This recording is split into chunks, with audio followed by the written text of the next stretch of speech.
Regresamos con el análisis político. Bueno, comentábamos justamente las incidencias que han rodeado esta reunión, que no se dio, ¿no?, formalmente entre las partes que participan en este diálogo, en esta negociación. Pero vamos a escuchar lo que dijo el enviado del Vaticano, Monseñor Claudio María Celli.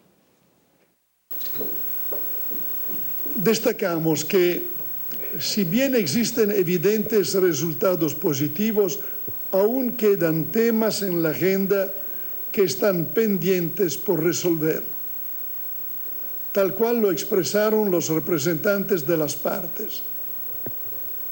De allí que consideramos que se debe iniciar una etapa que nos lleve hacia la reactivación, consolidación y sostenibilidad del diálogo nacional, para lo cual hemos presentado a las partes una propuesta de trabajo.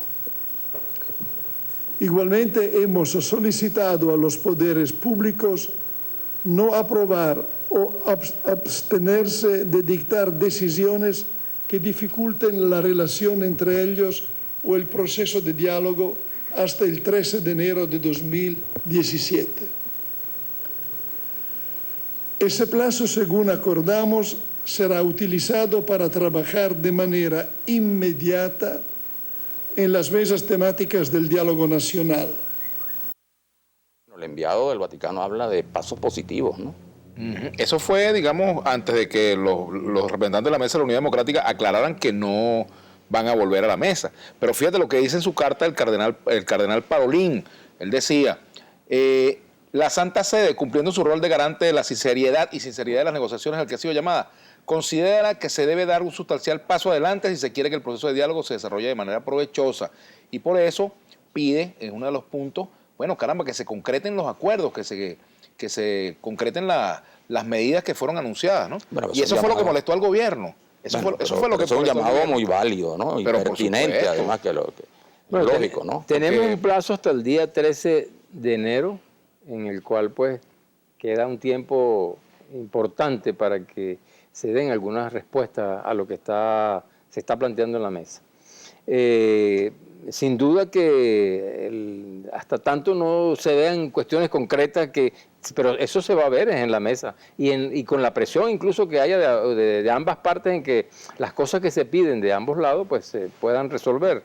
Así que yo creo que lo que dice la Santa Sede, pues yo creo que es pertinente en el sentido de mantener la mesa de diálogo para que realmente pues le demos respuesta a los problemas. Claro, es que el llamado de la Santa Sede va en dos direcciones. Una, en bajar, bueno, el nivel del lenguaje, ¿no? Bajar, digamos, el tono del lenguaje. Dos, por supuesto, que el diálogo continúe. Ellos no dicen que el diálogo no debe continuar, sino todo lo contrario, pero a la vez también, caramba, que se cumplan los acuerdos. Porque ¿cuál es el problema? Si tú llegaste a unos acuerdos, ¿verdad?, que le iban a dar continuidad, y esos acuerdos no se respetan, ¿cuál es la seriedad de ese intento de diálogo? Incluso ella misma, la propia Santa Sede, dice que está muy agradecida si la naturaleza de su presencia en el diálogo fuese bien clara para todos, por todos respetada, promovida y en caso necesario aclarada, incluso por las partes. Pero eso fue antes. Claro, esta es una carta, pero fíjate la vigencia que tiene. Sí, pero fue antes de la declaración de Monseñor Celli. Pero por supuesto que fue antes. Claro. Pero cobra mucha vigencia a propósito de toda la polémica que se ha generado en torno a esta misma comunicación. Ahora, Sí, lo que está claro es que no había las condiciones para abordar el diálogo de esta manera. Porque si en las primeras de cambio... ¿En qué sentido, Manuel? Bueno, si en las primeras de cambio, por unas declaraciones de uno u otro sector, que son reacciones además previsibles, esto se pone en peligro, incluso la posibilidad de que naufrague el diálogo, quiere decir que o se preparó mal o no existía la voluntad para abordar este tema. Ahora, las dos cosas pueden ser posibles. Lo cual implica un engaño para el país, de ambos actores, porque efectivamente el país esperaba un diálogo entre actores que han llegado al convencimiento de que la situación del país es de tal gravedad y de tal magnitud que requiere de un esfuerzo mutuo, un esfuerzo que tiene que hacer el gobierno y un esfuerzo que tiene que hacer la oposición. No se trata de reproducir en una mesa como un reality show cuáles son los problemas y los ultimátums de la oposición y cuáles son los problemas y el ultimátum del gobierno.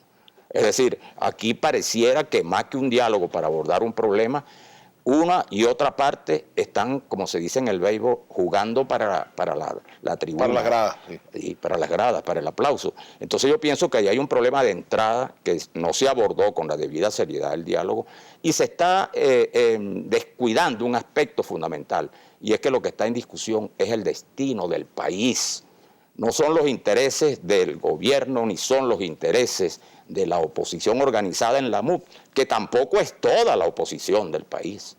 Tampoco hay así, ahí hay una representación importante, la más importante orgánicamente de la oposición, pero no es toda la oposición. Como tampoco el chavismo es todo el que está representado allí. Por supuesto que no. Hay otras voces del chavismo que se mira, aquí se está dando. Ni siquiera los aliados. Y se evidencia entonces si esto no tiene las resultado. Contradicciones internas de la oposición. Está bien, y la existen y son legítimas, sí. Pero lo que te quiero decir es que con todo esto lo que se demuestra es que no se está respetando el interés del ciudadano común, del venezolano, ni se está tomando en cuenta la magnitud y los alcances de la crisis que vive Venezuela.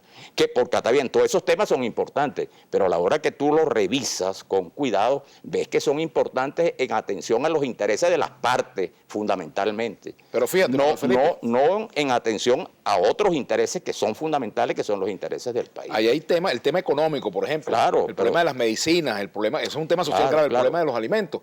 Bueno, se abordó hace tiempo y se había acordado que se iban a profundizar en la toma de decisiones en este campo, por ejemplo, con el problema de las donaciones. Bueno, ya hay una lucecita con las donaciones de Cáritas, ¿no? Que es una asociación también vinculada a la iglesia, pero que ahora no va a ser donación, sino va a ser un préstamo. Pero a la par también está el problema de la voluntad política. O sea, el diálogo no puede ser, aquí cabe la expresión ni tan calvo ni con dos pelucas, no puede ser que tú obtengas conclusiones inmediatas, pero tampoco puede ser que prolongues indebidamente una situación que se puede resolver. Hay cosas que se pueden, hay medidas de acuerdo, que se pueden tomar de inmediato. Por ejemplo, liberar unos presos. Si te comprometiste a liberar unos presos, ¿por qué no los liberas? Si te comprometiste a aceptar, digamos, la ayuda humanitaria, darle viabilidad, ¿por qué tienes que demorar tanto para que eso se concrete? Incluso la liberación de los presos políticos no tendría por qué pasar como un acuerdo de la mesa. Es una decisión que ha debido tomar. Sí, hay decisiones que son. Pero hay una cosa, por ejemplo, lo tienen que tomar incluso los órganos jurisdiccionales. No necesariamente, porque aquí se ha demostrado que muchos de esos presos están allí por decisión del gobierno. O sea, muchos de ellos incluso están presos sin el visto bueno de la Fiscalía. Detenciones arbitrarias sin el visto bueno de la Fiscalía General de la República. Hay un tuit de Gilberto Velázquez que dice: creo que gobierno y oposición manejan la política como el típico juego Caracas-Magallanes, pura pasión visceral.